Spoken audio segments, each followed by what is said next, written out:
रात के 10 बजे शिवानी और रुचि साथ बैठी हुई थी। रुचि उसे गोली लगने के बाद की सारी कहानी बता रही थी। वहीं उससे कुछ दूर खड़े झुमरू और भैया जी टेंशन में थे। हमको समझ नहीं आ रहा अब क्या होगा। तुम्हें कुछ समझाओ झुमरू, सिकंदर भैया को बचाने का कोई तरीका है क्या? और देखिए, बच तो सकते हैं, उनका बॉडी बहुत मजबूत है। 2 दिन में 3 यूनिट खून निकाल लिया उनका, फिर भी मरे नहीं। यही चमत्कार है। अब तक नहीं मरे तो आगे भी नहीं मरेंगे, मान के चलिए। तुम्हारे मुंह में घी शक्कर झुमरू। अब फिलहाल तो दाल भात भुजिया मुंह में डाल दीजिए, उसी में धन्य हो जाएंगे हम। क्या हुआ, भोजन नहीं मिला तुम्हें? भोजन?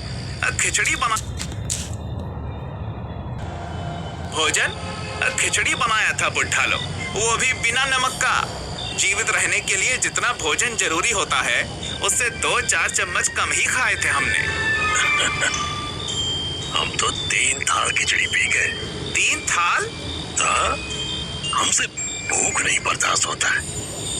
तुम ये खाने पीने का बात छोड़ो भाई, ये बताओ दादा के शरीर से जो खून निकाले तुम, वो बिटिया में सारा डाल दिए ना? अरे नहीं, 1 यूनिट ही डाले हैं, 1 बचा है। अरे तो सही है ना, वो 1 बोतल वापस भैया में डाल दो। अरे 1 लोटा चाय है का कि कभी इस गिलासिया में डाल दे कभी उसमें? अरे ऐसा नहीं होता है। अभी 48 घंटे तो उनको छेड़ना भी नहीं, उसके बाद देखेंगे। बकचोदी ना करो। तुम तो ये भी कहे थे कि एक आदमी से 1 बोतल खून ले लिया, फिर 3 महीना बाद ही लिया जा सकता है। पर भैया जी ने कैसे? अरे वो तो हमें धमकी दिए कि मार देंगे। और यही धमकी हम दे तब? झुमरू उन्हें घूरने लगा। यही धमकी हम दे तब? आप जान से मारोगे? आप अपनी लुगाई का बुर मारे हो कभी? झुमरू, औकात में रहकर बोलो। अभी धैर्य के साथ सुनो भैया जी, एक खूनी कातिल गुंडा मवाली आदमी है, अपनी स्वेच्छा से प्राण त्याग रहा है, त्यागने दो, बीच में ना पड़ो। भैया जी झुमरू की बात सुनकर सन्न रह गए। उन्होंने झांक के देखा तो रुचि सहारा देकर शिवानी को सिकंदर के कमरे में ले जा रही थी। सिकंदर को खाट पर अधमरा देखकर शिवानी की आंखों से आंसू निकलने लगे। इन्होंने अपना सारा खून आपको ठीक करने के लिए लगा दिया। शिवानी ने सिकंदर का हाथ पकड़ लिया। सिकंदर का चेहरा बिल्कुल निचड़ा हुआ लग रहा था। उसके शरीर में इतनी भी जान नहीं बची थी कि वो हाथ हिला सके। बड़ी मुश्किल से उसने आंख खोली और बोला, तू जाग गई शिवू, तू जाग गई। हम ऊपर वाले से यही प्रार्थना कर रहे थे कि हमारे कर्मों की सजा हमारी शिवू बिटिया को मत दो। चाचू, कैसे हो गया ये सब? ऐसा लगता है जैसे अभी हम, आप, मन्नू और मम्मी पापा सब एक घर में बैठकर 2 मिनट तसल्ली लेकर खाना खा रहे थे, और देखो क्या हो गया। सिकंदर ने सिर्फ पलकें झपकाई और शिवानी समझ गई कि चाचू उससे कोई ऐसी बात कहना चाहते हैं जो किसी और को पता नहीं चलनी चाहिए। रुचि, तुम थोड़ा टाइम बाहर इंतजार करोगी? हमें जरूरत हुई तो हम बुला लेंगे। रुचि गर्दन हिलाती बाहर चली गई। शिवानी ने और मजबूती से चाचू का हाथ पकड़ लिया। बचपन से लेकर अब तक अपने पिता से ज्यादा शिवानी अपने चाचा के साथ घूमी थी। इन्हीं के साथ मेला घूमने जाती थी, इन्हीं से खिलौने दिलवाने की जिद करती थी, और जब बहुत सर्दी पड़ती थी तो चाचू शिवानी के नन्हे नन्हे हाथ अपनी गर्म हथेलियों में ले लिया करते थे और हंसते हुए कहते थे, हमारी बिटिया को ठंड लग रही है, लाओ अभी ठीक कर देते हैं। बचपन से लेकर अब तक ये पहला मौका था कि जब शिवानी ने सिकंदर का हाथ पकड़ा था और वो हाथ बिल्कुल ठंडा था। शिवानी की रुलाई फूट गई। ना बिटिया, रोना नहीं, तुझे हिम्मत रखना होगा। तू हिम्मत रख बच्चा। कैसे हिम्मत रखे चाचू, सब बर्बाद हो गया। अब हमारी हिम्मत थे, हम आप ही की बात नहीं माने, और देखिए।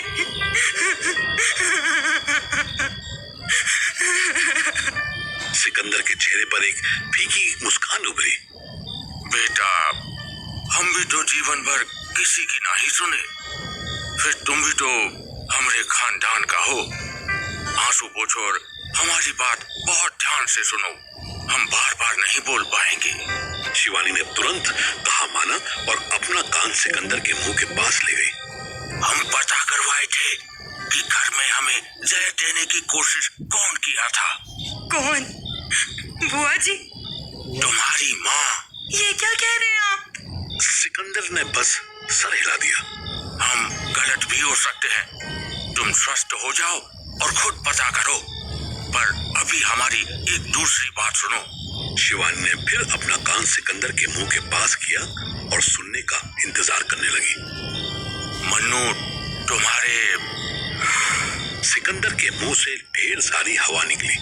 शिवानी कान लिए उसके अगले शब्द का इंतजार करने लगी। इंतजार कुछ सेकंड से बढ़कर 1-1.5 मिनट तक पहुंच गया। शिवानी ने चेहरा देखा। सिकंदर की आंखें खुली थी पर उनमें से चमक जा चुकी थी। वो एक आदमी जिसने दिल्ली, मुंबई, हरियाणा और पूरे बिहार की पुलिस की नाक में दम कर दिया था, वो अपने शरीर से आजाद हो चुका था। शिवानी उस शरीर को बस एकटक देखती रही। उसकी आंखों से बिना रुके पानी बहता जा रहा था।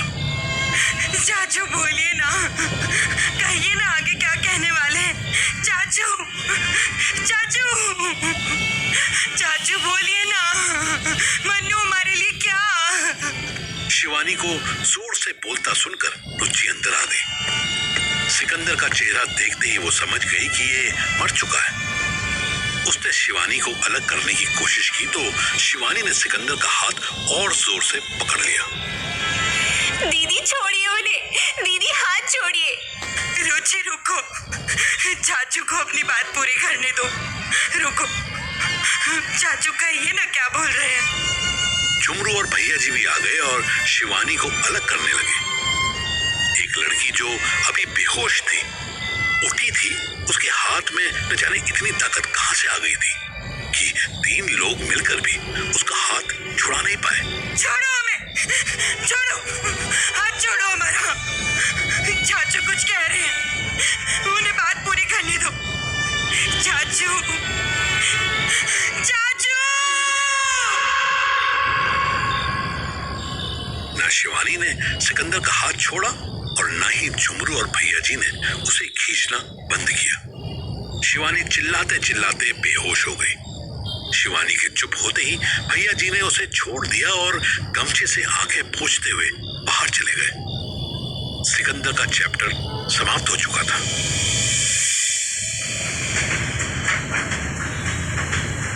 और इधर गौरव अपनी लाइफ के न्यू चैप्टर की शुरुआत कर चुका था।